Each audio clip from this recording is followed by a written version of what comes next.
Hello, everyone, and welcome to another exciting episode of the Utah Preps Podcast. I'm your host, Moose Bingham, and it has been an incredible week. I'm so excited that football is back and we're ready to go, and a lot of you guys balled out. I mean, there was some incredible things going on here in this state, and the whole nation's eyes were on you. So, this is a great episode. I'm doing a live video cast as well as the episode, so you guys can actually see my beautiful face as well as hear me. So before we get started, we always have to thank our wonderful sponsors, starting with Serve Clothing, the most comfortable and breathable dress shirts in the universe, perfect for missionaries and churchgoers and businessmen alike. They truly are a game changer. Check them out at serveclothing.com and use my promo code WARROOM for 10% off all orders. Look good, feel good, play good, and pray good. You guys, this has been an exciting week because we've had offers, we've had commitments, we've had just dudes going above and beyond. So, what I do every Monday is what all the other college coaches do. They go, they look at stats from games, and if the stats interest them, they'll go in and look further into the games if there's a kid that pops off the stat sheet. I'm going to show you a few of the kids that pop off the stat sheet that I'm really interested in that have proven themselves to be able to go above and beyond. But before we do that, let's talk about Athletes TV. It's a new platform exclusive for athletes content. High school and college athletes will be able to monetize their likeness as soon as the NCAA enacts the name, image, and likeness rule. You'll be able to keep your channel from high school to college to the NFL. And it's free to start. Start uploading all of your highlights, workouts, camp videos on Athletes TV where you're the boss of your money. So I was talking to a lot of people this week and they said you have to go to the Alta Skyridge game. I was not disappointed. I was ecstatic and I was excited because I was able to see what you guys have been working on. So let's say you had the best game of your life. That's awesome. You guys have to show consistency. There's a reason most college coaches won't start offering offers until they see at least 3 games. That's because you guys could ball out this week or do horrible this week 1. Maybe you had some jitters, maybe something was going on, and that's okay. Build upon that. You guys just got to get better from week to week to week. And if you do that, things are going to be going great in your life. So, in this week, before I get into the top players, the top play of the week, all of those things, let's talk about commitments. So, Marion Lotulele got committed to Air Force, and that's a huge deal. Let's talk about the service academies really quick. The service academies, if you sign up for a service academy, you've got 4 years to play for, and more than that, for us LDS guys, you guys should understand that you're not allowed to get married when you're in the service academies while you're there. Right after everyone graduates, there's massive marriage ceremonies all over the place. But while you're in school, you're not allowed to get married. The huge advantage for going to those service academies is that you have a guaranteed job. You've got guaranteed connections. You've got so many amazing things. And that's what Mr. Lotulele is going to get in Air Force. He's going to get, I think it's 75, 85, 95, and then 105, your 4 years that you're in the service. And that is huge. No other colleges can guarantee you a job after you're done. And you have on your resume what you're doing and your leadership abilities and everything else. So I'm ecstatic for Mr. Lotulele. Also, we have some offers. Weber State kind of bucked the trend right now, which I think is very interesting. They gave Dallas Vakali from West a Weber State offer, Mr. Kinney, Luitai Kinney, Talatui Pututau got a Weber State offer, Ice Moa got a Weber State offer, and then Houston Griffiths got an SVU offer. So most of these 1AA schools, they'll wait to give those offers. They'll wait until about 2 weeks before signing day, so that they don't have their guys go and get poached by the other schools. They kind of want to keep the dudes they're looking at a secret so that other schools have filled out their recruiting classes and they don't have to compete with them. I think it's brilliant. But Weber State is bucking that trend. They're saying, we're willing to go against anyone and everyone, and I think that's great. So congratulations, gentlemen, for those offers. Congrats to your families, your parents. It's great to have an offer and have an opportunity to play at the next level. But just because you have an offer doesn't mean anything. It doesn't mean that you're committed to the school. Even if you're committed to the school, you still have to get in. You still need to go through that process. So it's not smooth sailing even after you're committed. Understand that. So let's get into who I thought shined. Some of the guys are missing from this list because your coaches didn't post stats. If your coaches don't post stats, we're in a world of hurt. I, as media, can't find it. Coaches at colleges can't find it. You guys need to have your stats up from Deseret News to Max Preps. I checked this morning. I still didn't see a lot of guys that I really wanted to highlight from like Lone Peak Timpview. That was a game that was incredible. Lone Peak really came out and did some great things. And they had some young dudes that I'm excited to see. But I didn't have the stats. So when I don't have the stats, it makes it very, very difficult to keep going, to do all the things I need to do. So let's talk about all of the guys that really just impressed me to no avail. So on offense, the quarterbacks that showed up this week. Adarius Edwards, 2022 out of Wasatch, came in from Colorado, 367 yards passing, 2 passing touchdowns, 58 yards rushing, and 2 touchdowns there.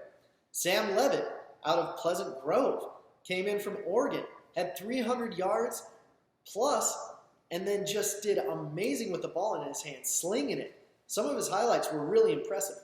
Bo Hardy, the young man out of Milford, 2023, 284 yards, 2 touchdowns, 75 yards rushing, and 3 touchdowns rushing.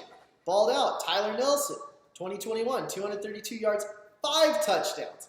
Jackson Dart out of Corner Canyon, 230 yards, 3 passing touchdowns. He only had 1 incompletion. And the most interesting thing about Jackson is I've been teasing him. I'm like, he's a Ben Roethlisberger when I talk to college coaches. He's going to sit in the pocket, and he is not going to get any yards on his legs. He's a thick dude. Someone you don't want to tackle, but someone that you're not scared of just kind of torching you on the ground. Boy, was I wrong. He had 77 yards rushing and 2 touchdowns. He unhooked the trailer. Good for you, Jackson. Freaking stud. Parker Kingston out of Roy, Jackson's old team, had 197 yards passing and 4 touchdowns. Balled out. Maddox Madsen, he was incredible. 5 passing touchdowns against Lehigh, and the defense showed up too against a very good Lehigh team. American Fork just balled out. Gabe Curtis out of Brighton. I was very excited to watch this young man, and he showed me what he could do and then some. 4 passing touchdowns, 2 rushing touchdowns. Absolute stud. College coaches should be banging down his door. Claudius Fumiono, 2021 out of Granger, just transferred to Granger from Jordan. He had 2 rushing touchdowns. McKay Hillstead, 2023, had 2 touchdowns, but his feet are what really intrigued me. Super, super young kid that had a beautiful ball, did a lot of great things. Micah Fea out of Orem just continued to do what he does, 4 passing touchdowns. And Chase Tuatengavaloa, the backup quarterback, looks really good at tight end as well. Kamian Best out of Bonneville also threw 4 passing touchdowns. And there were a couple other kids that I was like, wow. But those are the main guys. For wide receiver, Dominique McKenzie, 2022 had 211 yards. Probably my wide receiver MVP, just balled out. Darius Clemens, 2022, 159 yards, 2 touchdowns. Kyson Hall, the BYU commit, showed his burners. I mean, the dude's got burners. The dude's got bunnies. He can do it all. 136 yards, 3 touchdowns. Cade Harris doing it all. Had out of 2021, 102 yards, receiving 2 touchdowns and an interception. Brett Beebe, the 2021, had 100 yards and 2 touchdowns. Burks Furnell out of Bountiful, had 1 touchdown and 94 yards. He had the game-winning touchdown because Bonneville scored once, and that's all they needed. Got a nice little kick in there, too. Hayden Hall, the 2022 young man out of Fremont, had 3 touchdowns. Gabe Medina out of Tooele, in a losing effort, still had 162 yards and 2 touchdowns. He is one to watch, everyone. I mean, he is doing it all for the Bison. The Buffaloes? Tooele Buffaloes. Jaron Kalama had 189 yards and 2 touchdowns. And then DeAndre Randolph out of Alta had a touchdown and did a great job at corner as well. He made some of the most athletic grabs I've seen in a while. Super, super underrated. Kid that we all need to watch and we all need to see what's going on for. For tight ends, Noah Mokiaki out of American Fork had 2 touchdowns, and Will Zundell out of American Fork had a touchdown as well, the transfer from Washington. So a lot of good things out of tight ends. I'll pay more attention to them next week, I promise. Running backs, Landon Gale, 2021 out of North Sevier, had 270 yards and 4 touchdowns. Goodness. Seth Rigtup out of Springville had 213 yards and a touchdown. Amini Amone, 202 yards and 2 touchdowns. Austin Bell out of Corner Canyon, 93 rushing yards on 8 carries and 2 touchdowns. And I'll tell you about one of those carries on our play of our week. Spencer Ferguson out of Davis, 194 yards, 1 touchdown. Just goodness gracious, young man. Like, absolute baller. Then we had Enoch Takiahu out of Pineview, 146 yards, 2 touchdowns. I mean, there's just dudes on dudes on dudes here. Celeste Valahai out of West, 2023, 130 yards and 1 touchdown. That 2023 class, it gets more and more impressive the more I look at it and the more that's going on. They're just great. And then after him, we've got Koni Tahi, 2023 as well, 113 yards, 1 touchdown. Cade Ulave out of Mountain Ridge. Congratulations, Mountain Ridge, on your first victory off Olympus, too.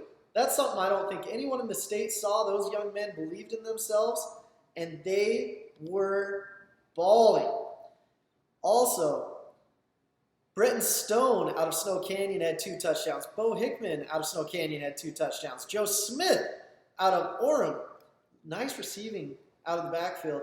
2 receiving touchdowns and 1 rushing touchdown. Thomas Waite out of Maple Mountain, 76 rushing yards, 49 receiving yards, and 1 touchdown. And then finally, Landon Peterson out of Green Canyon, 2 tuds. So, awesome for the running backs. Let's talk about defense. I know I want to feature all the O-linemen. You guys killed it. None of this is possible without you. And then I'm just sorry that I can't just break down every single kid, but these are the stats I have to work off. So, O-line, congratulations. All of those performances are because of you. On defense, let's start with the DBs. Colby Dixon out of Roy had 2 interceptions, 1 for a touchdown. Daniel Aneo, 2023 out of West, had 2 interceptions. Trey Sin Hunter, 2021 out of Beaver, had 2 interceptions. Jack Ford out of East had 2 interceptions. Aiden Saluti out of Maple Mountain had 1 interception, 5 tackles, and 1 touchdown off the interception. I mean, that kid is all over the place. He's just oozing with potential, and he's starting to realize it. That's what I love to see. Kids that are like, I've got the body, I've got the talent, I put in the work, let's go ball. And Anthony Valhali out of Hillcrest, 1 rushing touchdown and 1 interception for a touchdown. Huge. The front 7, there were some guys that just went off. Lorenzo Tuani out of Hunter had 5 sacks. 5! My goodness. Cordell Coates, 2023 out of Green Canyon. Let's watch out for him, 2 sacks. Orion Male Kafuse had 2 sacks and 8 tackles. Bryant Wells out of Davis had 2 sacks. Boy Tanufi out of East had 1.5 sacks, 10 tackles. Ricky Wolfgram out of East had a really good game. Mason Barker out of Harriman had 1.5 sacks. Brett King out of Maple Mountain had 1.5 sacks. Isaac Vaugh. So, going into the season, I'm like, this kid's a tackle. But he had 1 sack, a tackle, a reception for 30 yards, and a carry for 7. He was all over the place, and I still think he could ball out at tackle, but he's opening my eyes to a lot of different things he's doing. Jordan Falafi out of Syracuse had 16 tackles and 1 sack. Spencer Tatioli out of Pleasant Grove had 14 tackles. Enoch Takiaho out of Pineview had 12 tackles. Good for him, man. All over the place. Hunter Knighton out of Dixie had 11 tackles. Pei Tony out of Tooele had 14 tackles. Kalen Gray, the 2024 young man out of Cottonwood's really interesting to me, and I'm excited to see what he can do. Skyridge's D-line, the whole entire freaking D-line, was disruptive to say the least in the game I went to. I was amazed how big, how strong, how physical they are. Jim Herman is doing one heck of a job with them. And then my second place, yes, second place for the MVP of the week goes to Lander Barton. Not quite the defensive MVP. He had 14 tackles, though, 1 sack, 1 interception, and a touchdown. Lander is just a machine out there. Goodness gracious. I think he's going to be one of the biggest recruits to come out of Utah in a minute. Also, special teams. We've got Jeffrey Bossa had a kick return for a touchdown. Noah Erickson, he had a really good game. He had an 80-yard return to start the game. Not quite a tud, but that's okay. Got him within scoring distance. And then Charles Henderson, block kick return for a touchdown and a 55-yard interception. That is huge. So let's go over our MVPs. On defense, I've got John Henry Daly leading the charge against a very, very, very good Timpview team. I mean, he did amazing. I wanted stats from this game. I don't have any. All I have is everyone saying, I watched the game. I didn't have exact stats, but he was disruptive the whole entire time. Had to have at least 10 tackles. He was a monster. I mean, he is the real deal, everyone. Some of the guys on Timpview did really good too, but I just don't have stats to put in. Then on offense, we're going to give our MVP to Adarius Edwards out of Wasatch for his performance against a very, very good Park City team. I mean, he balled out. He was a problem for the Miners. And then our MVP of the whole entire week goes to Siale Tahi. 3 rushing touchdowns and one of the most ridiculous interceptions I've ever seen. Just one-handed, looking good. Very, very, very impressive. So, for play of the week, this is going to surprise you. I didn't give a lot of love to the linemen. I know. I don't know what to say about that. But anytime a lineman can get to the second level, very impressive. Blocking, it shows he's unselfish. But more than that, it shows that he can go and has the ability to run and the conditioning and the desire to do all those little things. When a lineman gets to the third level, it's special. Jackson Light did just that. One of the scariest offensive linemen in the entire state, in the entire West, in the entire country, in the entire world. Jackson Light got to the third level and then took out his running back, celebrating the touchdown. Watch out, Austin Bell, because Jackson Light is a beast. Stay behind him. Don't get in front of him. That's my advice to everyone in the prep world right now. Absolute stud, good human being too, good parents. His mom has a great podcast. You guys should listen to that. So, got our play of the week. Jackson, if you can get that on Athletes TV, we'll get you some swag. So, here's some advice, you guys. Make sure your coaches are getting your stats in. If your stats aren't getting in, I can't do anything about it. I mean, there was a linebacker out of Wasatch that had a heck of a game. I didn't get his stats yet. With an interception, he would have been up for top defensive players. There were a lot of guys on Timpview and Lone Peak that might not get recruited because people don't know about them. You need people to know about you. So, what you guys need to do, starting today, is make sure you have a Twitter. 2, make sure you have game-by-game highlights, and after 3 or 4 games, put those highlights together, just your best plays, and have a quarter season highlights, a mid-season highlights, and then a final season highlights on top of doing all of these game-by-games. If you guys need help with it, reach out. I've got a program that teaches you step-by-step how to do those things in College Football Boot Camp. I've got a lot of things that we can do to help you guys out. So, congratulations to everyone. You guys all killed it. If you guys have any questions, let me know. If you guys didn't kill it, it's okay. One game doesn't make or break you.